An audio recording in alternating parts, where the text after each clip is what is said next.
and Jeff Sparhawk, Colorado Search and Rescue Association. We're going to sort of have a rambling, casual chat about backcountry travel, safety, kind of wherever this thing might go. Thanks again for tuning in, and we're just going to start off. Ethan, why don't you kick us off with tell us your gig and what CAIC does for us. Thanks, Jason. My name's Ethan Greene. I'm the director of the Colorado Avalanche Information Center. So the center is a state government agency. We're part of the Department of Natural Resources, and we're tasked with helping people around the state with avalanches and avalanche safety. And so we do that mostly through forecasting and education. We put out avalanche forecasts for backcountry areas for the whole state of Colorado.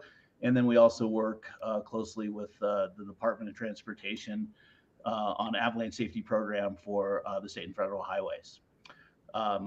That's me. That's my gig. And Jeff Sparhawk. Yeah, thanks, Jason. So Colorado Search and Rescue Association, a nonprofit organization. Our members are the backcountry search and rescue teams across the state, the sheriffs, and some of the folks that we work with all the time. And we help out the teams in lots of different ways, from education to providing them resources if a county is too busy or looking for something specific. We'll go dig it up and get it out to them. So we kind of have an operational aspect, we have an educational aspect, and we also work very closely with Ethan and his folks and a number of agencies across the state to get out safety to the public, to try to make sure that we don't have too many calls. If we can, we'd like to put ourselves out of business. Yeah. So I've worked with both of you guys over the past several years, many years. But the past few years, we've had especially spicy sort of avalanche seasons and search and rescue calls, really kind of working you guys and your teams as more people sort of went into the backcountry. Colorado's population is growing. More folks want to, get outside and recreate in wilder places. And that's sort of added to the workload of Colorado Search and Rescue volunteers, as well as Ethan, your crew of forecasters and avalanche investigators, scientists. So let's just talk about the season we just had. Ethan, looks like we lost 10 people in avalanches this year. And I've been writing about some of those. We've worked together on a few of those. Kind of curious. There's one thing that when we were talking for a story that I did a couple months ago, you guys had said it's pretty hard to find new reasons and new sort of sources of avalanches, new mistakes that are being made in the backcountry. So it's becoming more easy for you guys to identify trends in decision making and other trends. What'd you see this year when you kind of take that 20,000 foot perspective on the horrible loss of life that we've had, and kind of what you see as maybe a trend, and what can we do better to maybe not have that number so high? Yeah, it's a really good question, Jason, and there's a lot that's potentially packed in there. It's looking at these accidents, it's a hard thing to do, and it's an interesting thing to do sort of at the same time. And I think what you're referring to is a discussion that you had with me and Spencer Logan, right, who works at the center as well, and is also the author of a couple of the volumes of the Snowy Torrents, which are compendiums of avalanche accidents over kind of 10-year periods that go back, I think, into the early 1900s. But especially like the last couple of volumes, what he has done is really identify common threads and then kind of label the different accidents so that you could kind of look at a particular type of avalanche, or say like not having rescue gear, or traveling multiple people on the slope at the same time. Some of those common threads, and kind of look at accidents from that framework. So I think what we see is both that there are these common threads that unfortunately we see over and over again in these fatal accidents. But then there's always details with every one of these accidents that are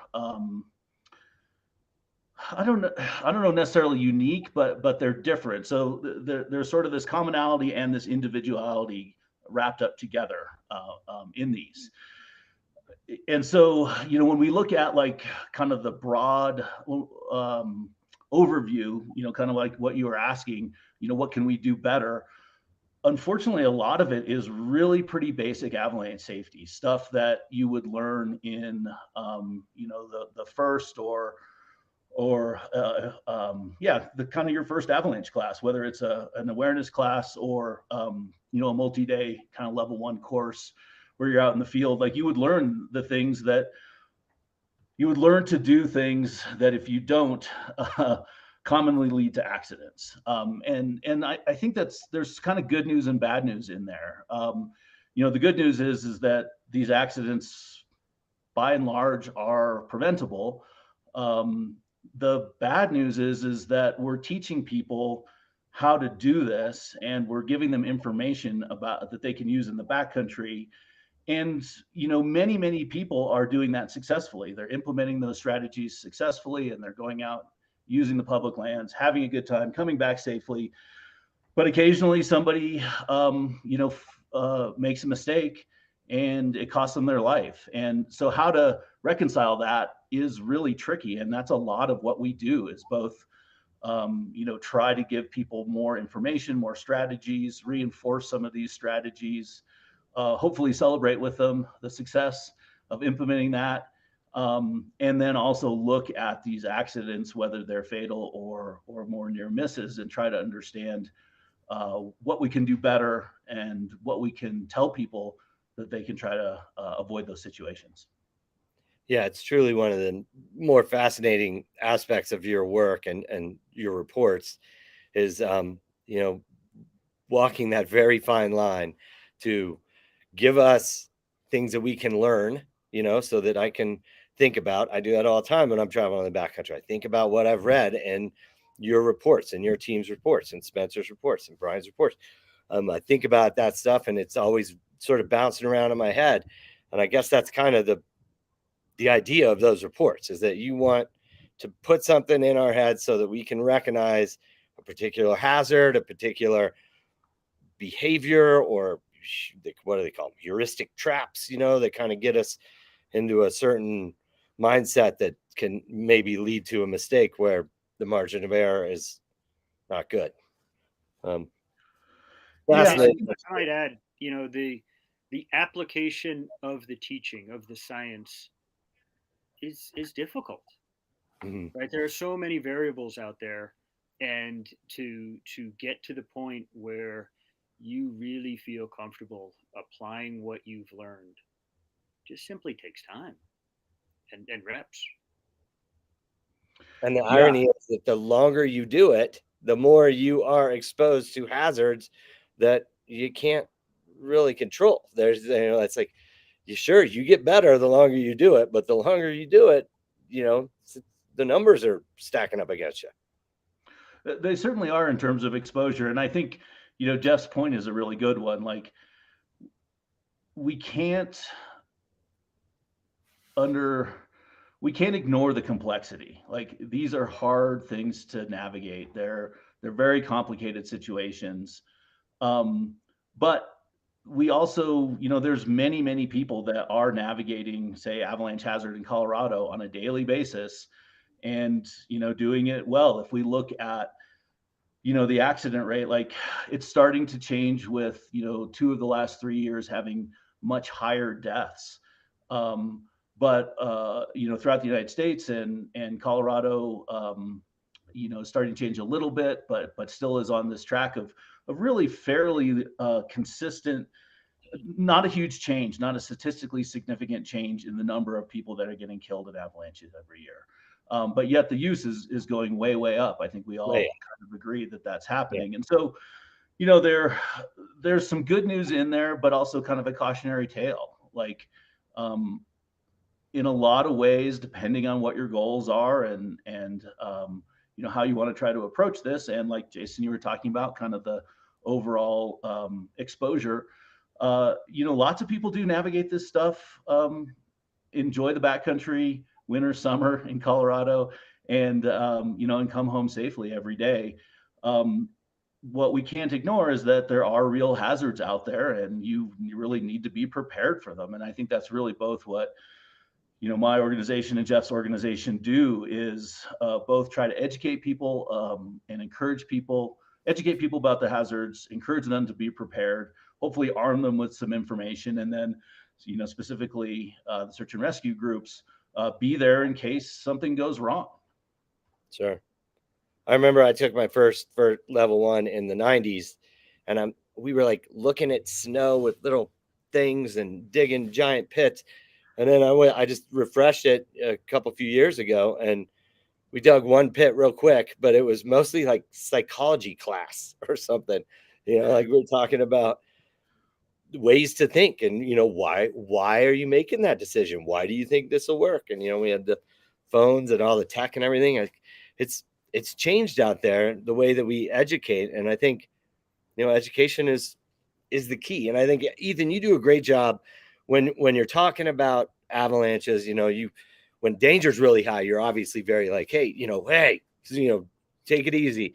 But, at the same time, you always say, hey, get out there and enjoy your public lands. Like, it's really fun out there, and you can go have a great time and, be safe, just be heads up and be, to arm yourself with as much as you can. And that's something that, I think could sometimes get lost in the avalanche death and scary stories that, there are ways to travel in the Colorado backcountry in winter and limit your exposure and have a great time and skip through low angle meadows and just have a blast. And that's absolutely. And there's also, there's times to get up onto those steep slopes. I think it's really a matter of timing, picking the right times to do this. Like, if you make a list of, if you're a skier, you make a list of, every ski descent in the state you want to do in your lifetime, like, you can do that.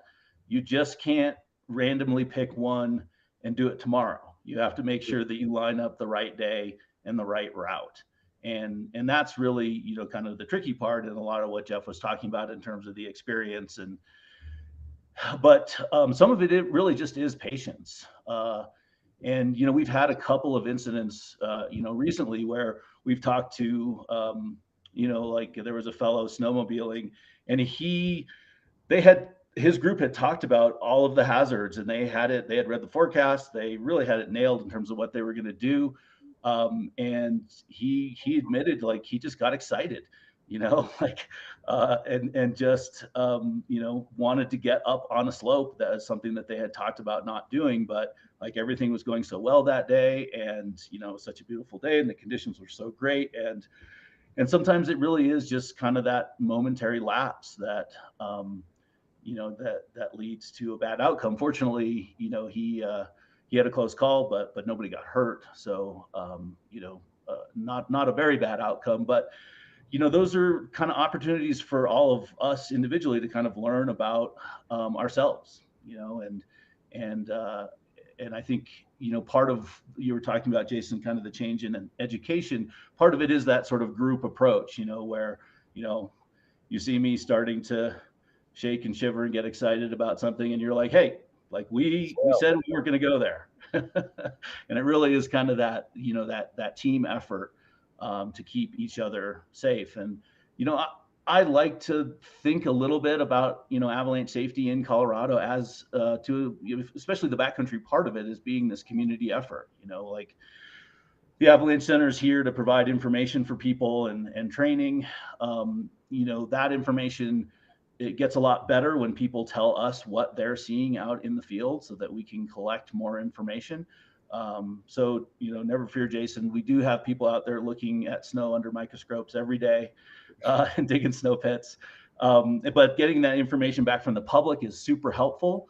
And then, of course, like the information that we put out, like really doesn't do anybody any good unless people are using it and applying it. And so, it trickles down to individuals using that information and then going out into groups and working together to, like you say, try to have a good time, try to enjoy the Colorado backcountry and come back, then tell the Avalanche Center what they see, and it all starts over. I love it. Takes a village to stay safe in the Colorado backcountry. Absolutely, but I would highlight one thing that Ethan said. To go out with the right people, get the information from CAIC, and then discuss it before you go out, and really take the time and set your plan. And if you're going to violate your plan, you better have a damn good reason. And so to really do that with the right people, I think is the way that we keep each other safe, and not just get into the conditions and go, yeah, we're going to do this or something else, and not have discussed it, not have thought about it. Right, Jason, you talked about the heuristic piece of this. It is so important. So important.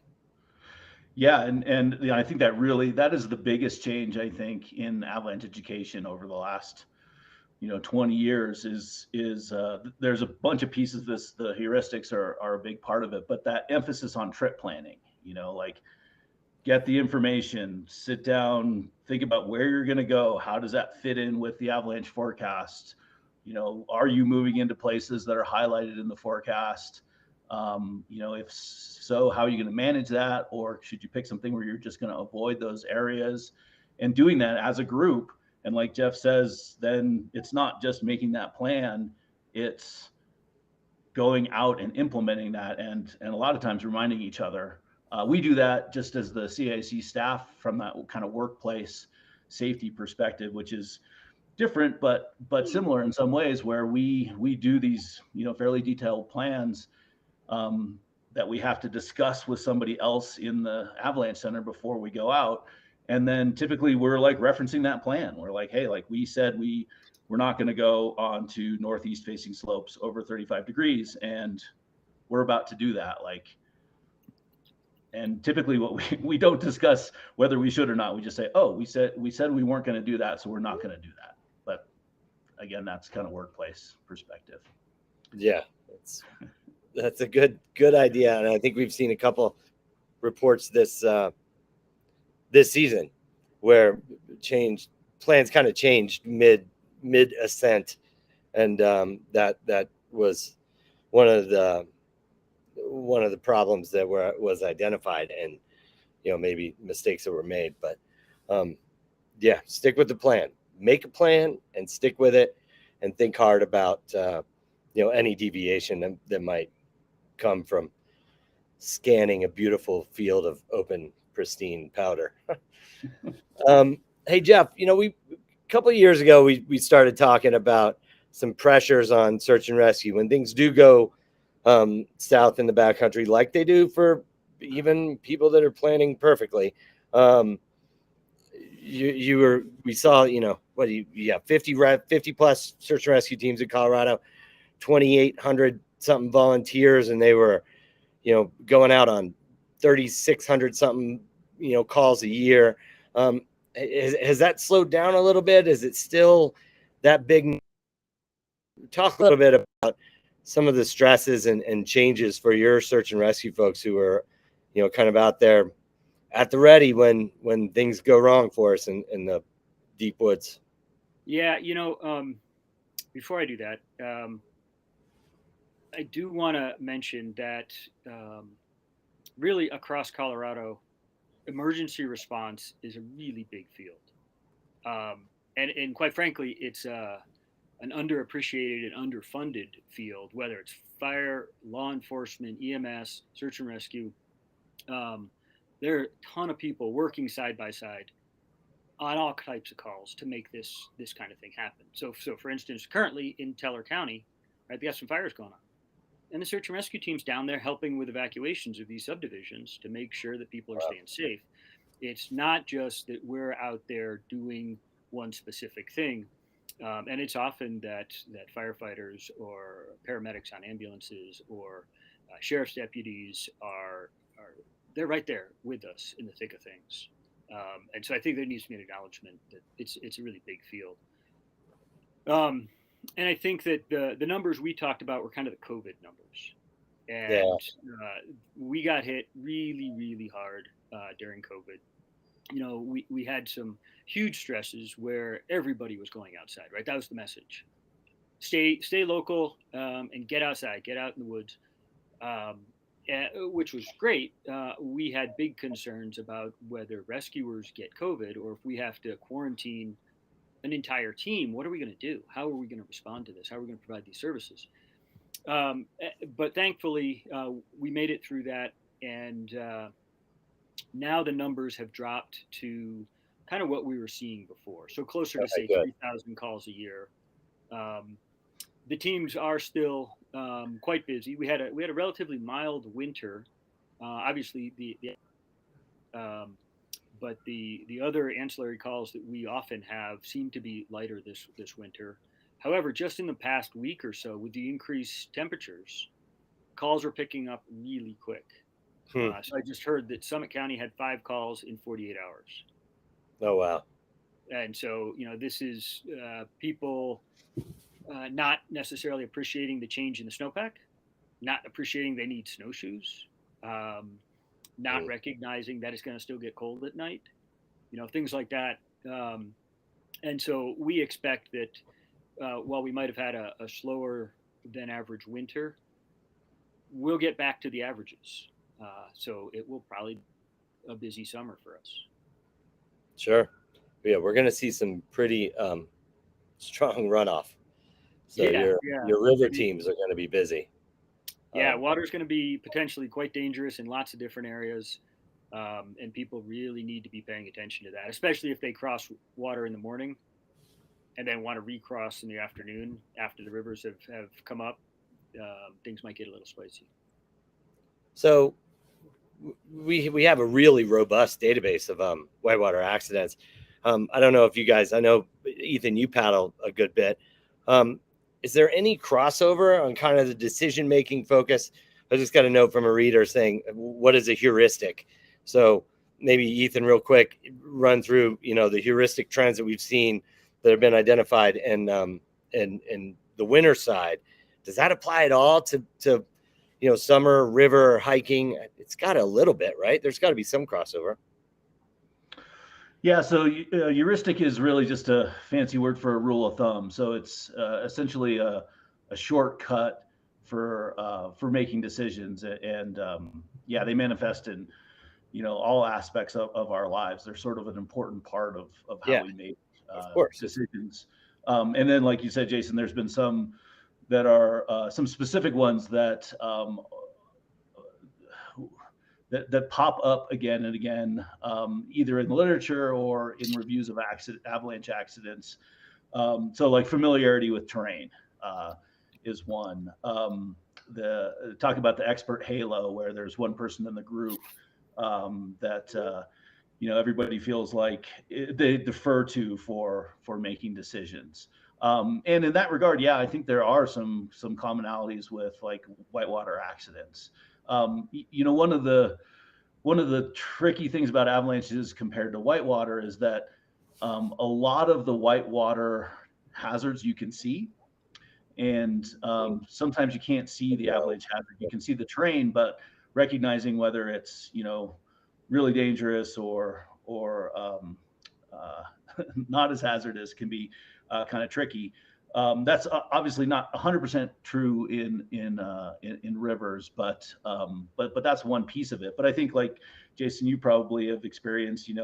This is the hometown run. This is something that we do every day, and you still see accidents on that sometimes because people are just so familiar, or they don't recognize that this is an unusual year, and like we're seeing it at 5,000 CFS, whereas typically we're running it at 3,000 CFS, and things can be really different, with those different water volumes. So I think there's certainly some crossover between the two.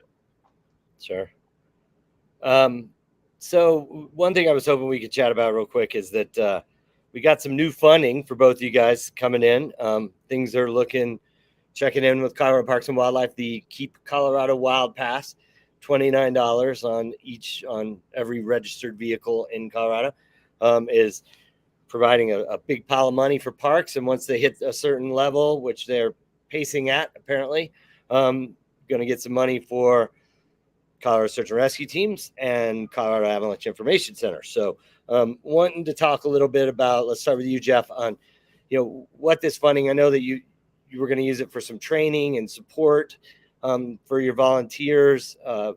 Maybe riff a little bit on how plans are expanding for how that money might help your crews.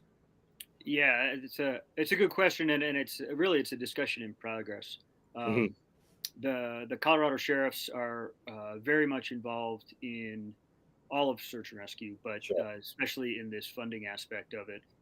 Right, the sheriffs are responsible for the coordination of search and rescue, and play a huge role with their teams, their local teams, in terms of ensuring that they have what they need. And so that and Colorado Parks and Wildlife, we've been spending a lot of time collaborating and coming up with the best way to do things. Recognize that money is being collected as of January 1st of this year, but it won't be available for probably another year. And so we have some time. But currently, we also have some bridge funding. And through a lot of hard work, what we have that for is two main things. One is to ensure proactively training these responders, these volunteer responders, to know how to deal with the psychological stresses, to be resilient to these crazy situations that these folks get themselves into, and to be able to be able to continue in their lives, right? It would be terrible to have one of these volunteers go out trying to assist some member of the public and have it really screw with their head such that their whole life has changed. And so we really want to proactively support them and protect them and give them the tools so that they can maintain a healthy outlook, that they can continue to do what they love to do. And this involves their families and their workplaces and all aspects of their lives. So it's really important. It's never really been done before, at least at the scale we're trying to do it. And it's being utilized by essentially all the teams across the state to try to recognize this.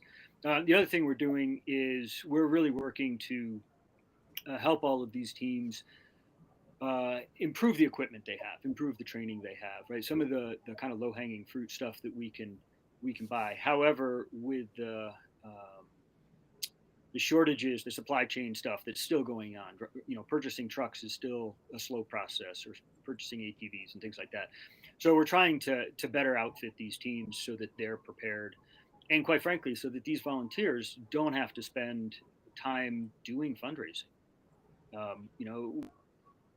At running up and down mountains and playing in whitewater or avalanche terrain or whatever it might be. We're not so good at asking for money. That's not why people volunteer to do rescue. I think it's always important, and I always, whenever I write about search and rescue, I try to always make sure and say these are volunteers.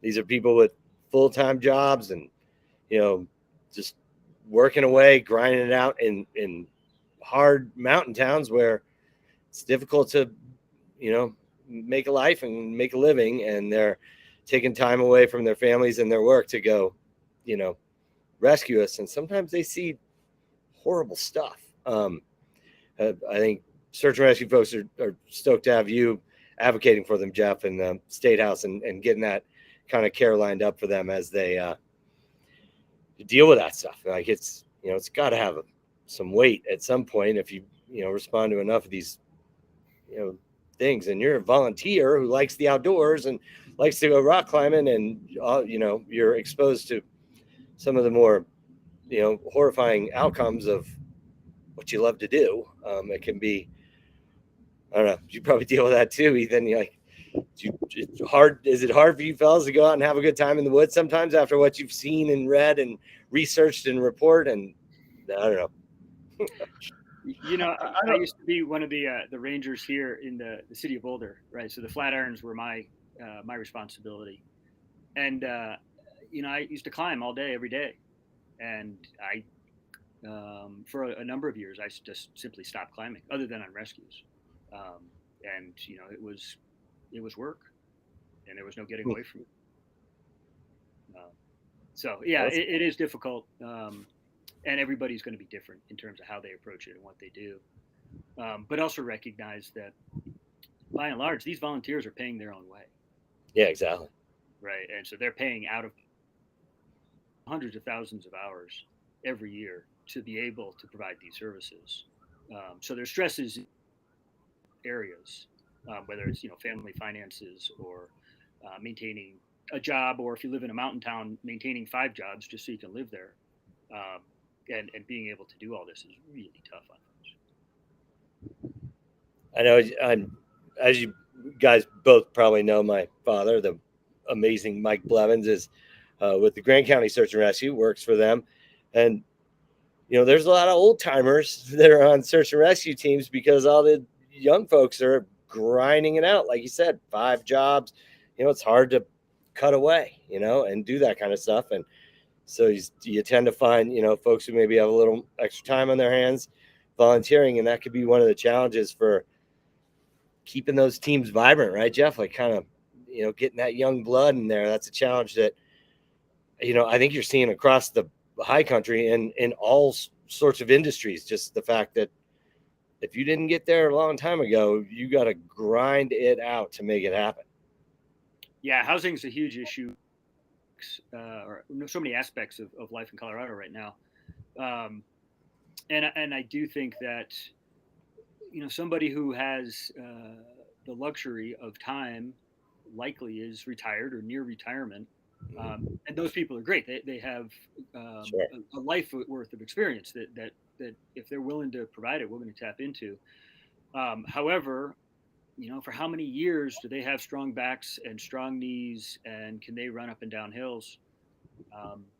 We've been talking about how many more people are we going to see that have 30 or 40 or 50-year careers in search and rescue, where there's not that many young folks who are available now. And even if they are, in today's society, people seem to jump jobs pretty quick and move around quite a bit. And so they're not just sticking in an area and learning the geography, learning the trails, learning all of the nuances that make them really great at search and rescue. They move somewhere else, and maybe they can join another team, but that's going through the process again. And that's difficult for folks. Yeah, sure. Ethan, how many folks do you have at CAIC? There's 25 of us now. Okay. You guys this year unrolled a new forecasting model, right? Kind of moving to some afternoon reports, expanded your zones. I remember back in the day when you had 3 zones and then you went to 10, probably 15, 20 years ago or so.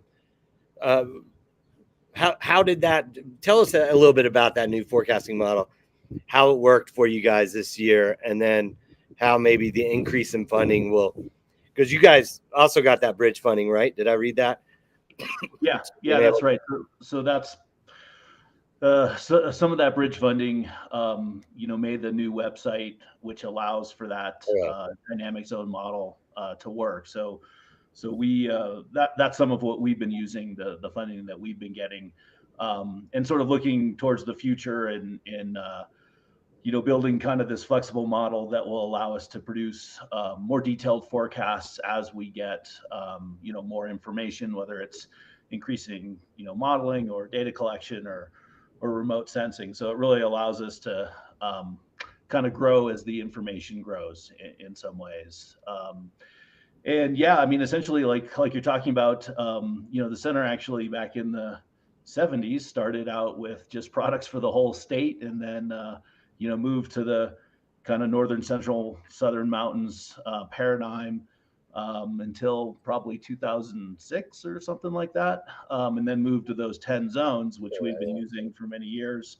And essentially, like, those zones were great. They worked really well in some ways, but anytime you have like these fixed boundaries for this evolving phenomenon you're trying to describe, right, you kind of butt up against the wall. And so we would constantly be looking at one zone and saying, okay, it's generally these conditions, but it's a little bit worse in the north, or and a little bit better in the south, or a little bit worse in the east, and a little bit better in the west. And so, do we pick which value do we pick, and then to describe the other places? And so, our goal was really just to be able to, break up the mountainous terrain based on the information that we had, and really just give people better products. Just tell them, instead of saying this zone is considerable, but it's probably moderate up north, just splitting out the north side and saying it's moderate up there and considerable everywhere else. And so far, I think it's worked pretty well. It's definitely been a learning curve for us as forecasters, and for the public to use it. But I think for the most part, it's worked well on both sides. I will probably continue to see that evolve. Probably into the spring, we'll start to see some bigger areas. As the amount of information reduces and the conditions get kind of more uniform, and then we'll see how it goes as we get into next year. I think we're learning how to use it better, and so hopefully continuing to kind of improve the scale and quality of our products. The other change that you mentioned is we moved to doing this in the issuing products in the afternoon. Yeah, I like that. And that really goes into that avalanche education discussion that we had earlier about trip planning. We felt like we could give people information in the afternoon of the day before, and that would help them plan their trip. So instead of giving you Thursday and Friday's forecast on Thursday morning, now we give it to you on Wednesday afternoon, with the hope that you're going to use Wednesday evening to plan and plan for your Thursday and Friday. And the new website allows us to kind of identify specific areas. Like, say, if you have your favorite zone, you can kind of get a pretty, condensed forecast for, or at least look at that particular area with that particular angle, and that, what direction the slopes are facing, terrain choice and everything. I found that to be incredibly useful. You hearing a lot of good response on the first year of that forecasting model? I bet you heard from some OGs who didn't like it too. Yeah, I mean, we get a lot of comments, overwhelmingly positive. Certainly some questions from people about how things were working, which was really helpful for us to try to understand like how people were looking at it and how we could describe things better. And of course, yeah, I mean, there's always people that struggle with change, and that happened both inside our group and in the public. Yeah, I think it's been successful, and one of the nice things about it is it sort of broke apart like the regions that the forecasters were looking at to issue products from how people were ingesting those products. And so that gives us just a lot more flexibility to kind of grow as our hopefully funding increases with the Keep Colorado Wild funds that you're talking about, and our capabilities change. It just it makes it easier for us to improve the products without causing as much disruption to the public. Because we're really just trying to get people to, put a point on the map, just like you would in Google Maps. You click on something or type in a place name, and we'll show you the spatial context that forecast is good for, and the best information that we have. Yeah. I've heard lots of people really like it, and I enjoy it. I'm so appreciative of the ability to sort of focus in on certain areas and certain terrain features that it helps, rather than, oh, I'm in this, entire 100-mile wide zone. I don't know. it gives me a little more to work with, right? I like that. Yeah. Oh, I'm glad it's working well for you. And yeah, we hope to continue to improve it. Will you be like hiring more, you think? Like, does it require more manpower to put out those kind of, yeah, imagine it would. Yeah. Yeah. I mean, we really changed our whole staffing model to do this. And so that's that was the other reason. So the two main reasons to kind of move to the afternoon forecasts are, one, we felt like it would help people, would provide better service, help people with trip planning. And then two, like it takes us longer to build that map and figure out, where the boundaries are going to be and what the spatial patterns are. So we are essentially working in kind of 3 shifts. So we have, somebody coming in at 4 a.m., just like always, to check to make sure there weren't any big changes overnight and that, the forecast is kind of on track. If we do need to change something, we will change it really at any time during the day. So you should definitely be looking at the timestamps on the products when you're reading them. We do send out messages on Twitter whenever we change a product. But assuming everything is going on track, then that person kind of hands off to a senior person who's working throughout the day, and they kind of start building those products and, maybe calling some people, talking to people about where they're going out into the field, try to collect data to answer specific questions we have. And then the whole group gets together about 1 o'clock. And, we get on a video call just like this and talk through what's happening around the state, look at the data that we have, construct those products. And we try to have them done about 4 o'clock so that we can issue them as one package at 4:30. Yeah. One of the things that I like about being able to be a supporter of the Friends of CAIC, it's an easy way to be like, hey, I'm supporting your work and I use your work. So it's, it feels like I got a path to do that. Jeff, is there, how can say folks who want to just support search and rescue, do they have to go to their individual team? Do you have that sort of, is that you that's sort of the Friends of CAIC that serves that role as sort of the cheerleader of, all these different diverse, efforts around the state? I've always liked the Friends of CAIC, annual party. That's kind of a fun way to raise some money. But is there, for listeners or viewers who are like, hey, can we, how can I support search and rescue? Wow, I didn't realize they were volunteers. What can I do? Yeah, every team will accept donations, and sure. From our standpoint, we want the most bang for the buck, literally here, and so the either CSAR or the local teams will accept donations and put them to good use, and trying not to have too much administrative burden between all of this. So to support all of the teams, make a donation to CSAR at coloradosar.org, okay. Or reach out to your local team. And everybody has a donation link, I think, on their website at this point. Or if you want, you can go to CSAR and make a donation and direct it to a specific team, and we'll get it to that team. Sure. And so I like that. Yeah. Seeing a lot of ski resorts that have been giving their uphill revenue, like if you buy a $10 pass or whatever, $25 pass to skin uphill at the resort, that revenue is going to the local search and rescue team. Seeing that Winter Park and Steamboat was kind of hoping to see other resorts maybe follow that path. Maybe they will if they are prodded enough. But that's it's sort of a good lead into, we got a bunch of reader questions on this talk, and there a bunch of them asked like ways to get better and kind of prepare yourself for backcountry, intro sort of backcountry stuff. And that's one of the great appeals of skinning at the resorts, is kind of get the mechanics down and the skins and the boots and the skis and how they feel going up as well as down. And that's been an incredible spot. We got the fellows over in Backcountry, Bluebird Backcountry, who are kind of offering that intro level light introduction with some mitigated slopes for skinning and things like that.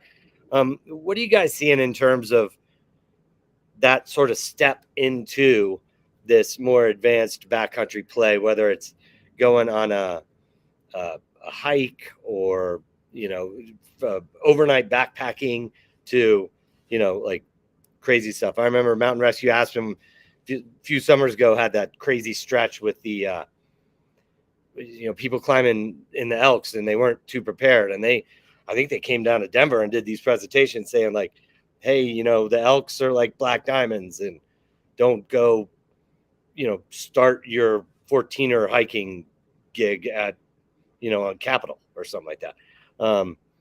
So yeah, wondering what you guys are seeing in terms of, I don't know, kind of education and that intro level. If you had somebody who was saying, hey, I want to get into, 14er climbing, backpacking, backcountry skiing, where would you send them? Yeah, I guess I'll jump on that. I'd suggest a couple of different things depending upon where somebody's coming from, right? If somebody's in an area where the Colorado Mountain Club is a group, yeah, join and jump in on those groups and the trips that they have and the education that they have. If not, or if that's not your thing, hire a guide. Take avalanche classes. Go slower, and get yourself really confident. I think there's an ability these days. There's so much information on the internet to jump at something that looks cool, that sounds cool, and it might not be. It might be really dangerous. I was talking to the guys down on the kind of the east side of Wolf Creek ski area. And there's some really great snowmobile riders who go down there, and they post stuff. And you can hire those guys and go ride with them if you can afford it and if you're good enough. But these guys would post stuff, and then the next day there'd be a ton of riders doing the same thing. And some of it's pretty hard stuff that might not be the best choice for some folks. And so to take a different ramp up path and go a little bit slower, be patient as Ethan's talking about here, and really learn what you don't know, and whether that's climbing or boating or backcountry skiing or snowmobiling or what have you. It really takes some patience to get good, to really build your confidence. It takes some time. And I've said it before. I think we all, as backcountry recreationalists, have some responsibility to maybe step up and help folks when we see them. That's not something that a lot of us are inclined to do, but I think it's important as we start to see more people wanting to get into the backcountry and enjoying, whether they're camping or, backcountry skinning and climbing mountains. Like, if you've been doing it for a long time, I would hope that you have some sense of responsibility to share some knowledge and help people and not be in a condemnation type of way. Like, we saw a lot of frustration coming out of the, with all the crowds and stuff in the backcountry and camping and growth and during the pandemic. And there's a lot of angst, for OGs and veterans who were disturbed by the growth and people not maybe treating these spots respectfully and not following leave no trace principles and things like that. I don't know.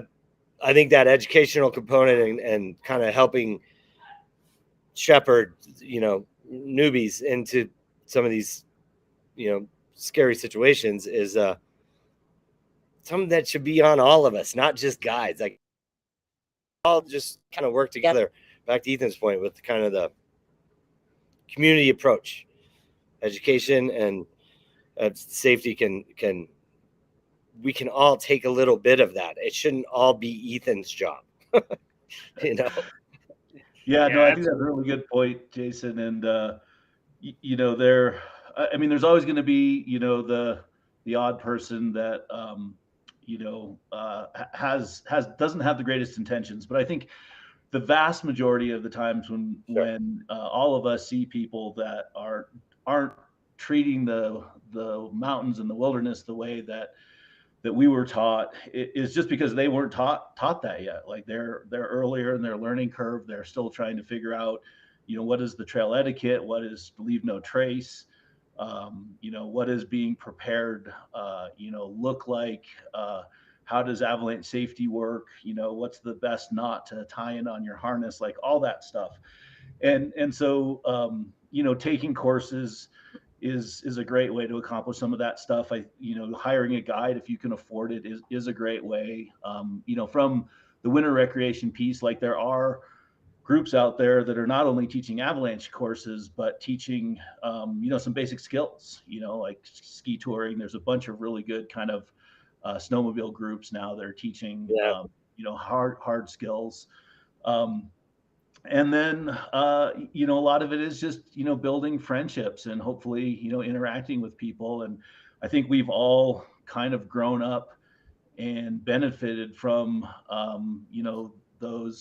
those mentor relationships, those, climbing friends, boating friends, skiing, snowmobiling friends, and that community. And you learn a lot about how to value these resources that we have, how to use them, and how to respect them from the community. So I agree with you, Jason. I think it's hard, as somebody who likes to walk around in the woods by myself. I'm not always talking to people on my days off, but I think it's a good challenge for all of us to sort of share the joy and the respect, because it's great in a lot of ways that there's more people using these spaces. It's going to help us preserve them and, hopefully build resources to, maintain trails and keep up programs like Jeff and I are trying to run. Like, I hope people really do get involved in the Keep Colorado Wild Pass, because that is a great opportunity to build resources for some of our public lands and some of the services that we all rely on. But, just handing down that respect and kind of basic etiquette to other people, I think, is something that we can all participate in. Yeah. Yeah, Sometimes I agree. Sorry, Jason. To take it one step further, I do hope people support the Keep Colorado Wild, but I also hope that they get into their state parks, right? Make use of that pass and go explore, go enjoy. I also think that while we're seeing the population of Colorado grow, we're also seeing tourism grow. And I think that the communities that we had when we grew up and when we were mentored through a lot of this are now much bigger. And I think at the local level, you have the ability, the locals will get out together and do stuff based on wherever you live. But nowadays, there's a lot of folks coming out of Denver, coming from out of state, and getting the mentoring to them, I think, is even more difficult.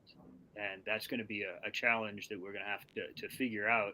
How do we get that stewardship? How do we get that respect and that joy to those folks in? And I know CTO, the Colorado Tourism Office, Yeah. It's a big issue. And how to approach this in new ways, in innovative ways, to help preserve what we have and keep people safe. Yeah, and I think there's some good work that's being done in like the off-road vehicle community around that, really teaching respect. I know the friends of the CIC that you mentioned, Jason, like they're working on a mobile classroom that they can take around and kind of capture people at the trailheads and give them a chance to interact with some education material. So there are some really good and I think creative programs that are out there, but capturing the range of people we need to talk to, and especially the out-of-state users like Jeff's talking about, like that's a real challenge. And you're seeing that almost institutionalized with, sustainable tourism promotion and how the CTO, Colorado Tourism Office, is promoting Leave No Trace. And, they're really, 20 years ago when it was about tourism, you stood up on the mountain and you said, everybody come to Breckenridge. This place is awesome. Everybody come on in, and now it's more focused, refined, nuanced kind of messaging saying, hey, come live like a local and, hike responsibly and leave no trace and, you know, be respectful. And, you know, the messaging has changed significantly. It's really interesting. And I think that's something that you know, you can learn for backcountry safety messaging and avalanche safety messaging, that kind of a, you know, like, hey, watch and learn what the locals are doing and see if you can't, you know, pick up some tips, maybe, I don't know, hire a guide sort of thing. I don't know. It's an interesting transition to see, you know, this tourism marketing move away from, you know, numbers to some sort of, you know, quality kind of, you know, experience and really weighing the impact to locals and lifestyles and the reason that folks come up to the mountains and move there, and really considering that when it comes to attracting visitors and things like that.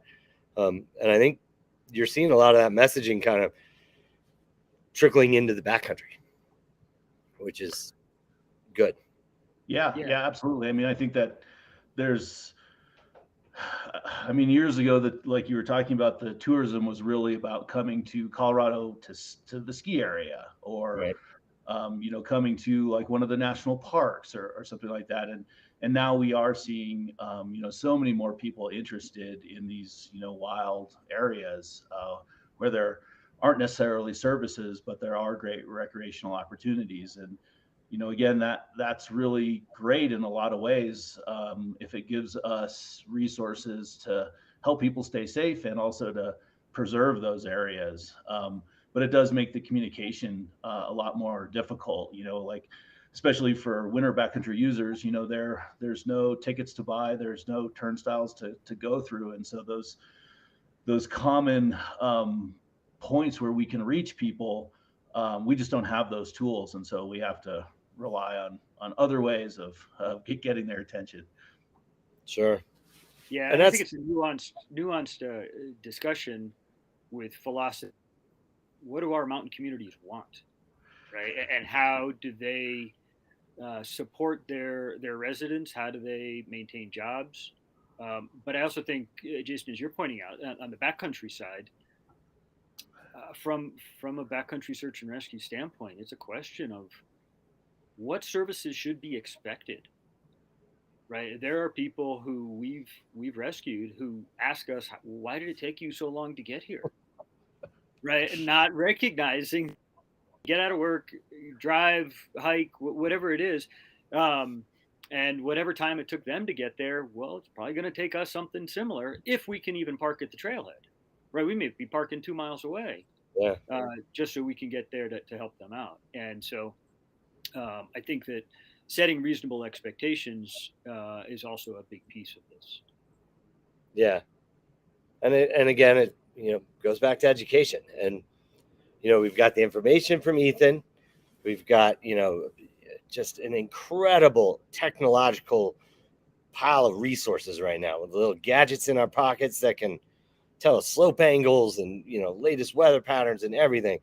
Like it's never been more tools and information sources for us to, you know, reduce risks in the backcountry. The challenge is tuning people into those and helping them make the right decisions and helping them recognize when they're maybe following a dangerous decision path. You know, again, back to those heuristics. And yeah, it's interesting. So we got a couple minutes here, just kind of wrap up and, you know, final thoughts on kind of reaching folks and, you know, getting Jeff, your teams to have a nice lazy summer, and Ethan, your crew to have a 0 investigation winter. Never happened before, but it sure would be nice. It has not happened, and it would be nice. I mean, there's so many things that sort of play into that. It's hard to really talk about them all, Sure. in a short period of time. 1 minute. 1 minute, exactly. Because I mean, one of the things that we have to recognize is that regardless of how good our forecasts get and how good we get at getting the information out to people, we're dealing with people taking that information and applying it on their own, and we're never going to be standing right next to them all the time to be that group member to say, is that really the right place to go? And I think that's not necessarily a bad thing. Like that is something that as a society, like that's what we value, is that kind of individualism, that ability to go out and make our own decisions. And with that, like, people are going to make mistakes, and so it's a really hard thing for us, because we really want to make sure that nobody gets hurt. That's absolutely our goal, but we also have to acknowledge that probably some people are still going to get hurt no matter what we do. That's the way it is. I think we really, there's risks with everything anybody does. And sure. To acknowledge that there's risks in the backcountry, that's part of life. And if you want to experience the joy of being in the Colorado mountains, it comes with risks, and that's okay. We're not going to tell you what to do. We're not going to, as Ethan points out, we're not going to hold your hand. You get to make the decisions for yourself. And if you make a bad decision, hopefully we'll be there in time. But you have to acknowledge that. You have to respect that. And you have to respect the environment that you're going into. That's truly the appeal of it. That's just that's what makes it so awesome, is the fact that you got to plan and think it through, and it's just you and your crew, and that's the beauty of the backcountry. So it's recognizing those risks, make a plan, stick with that plan. Don't be, what'd you say? You better have a damn good reason if you're going to go change your whole previous plan. Cool. Well, we're at our time. I didn't want to keep you guys too long. This has been great. Super good talk. Let's do it again next year, and we'll just make this a regular thing and see if we can't, elevate awareness, get folks tuned in to what you guys are doing. You're both great advocates for backcountry travel. Appreciate both of you guys joining us. And again, I'm Jason Blevins. And speaking of being bad at asking for money, you can subscribe to my newsletter, which is out every Thursday. coloradosun.com/outdoors. Thanks for tuning in, everybody.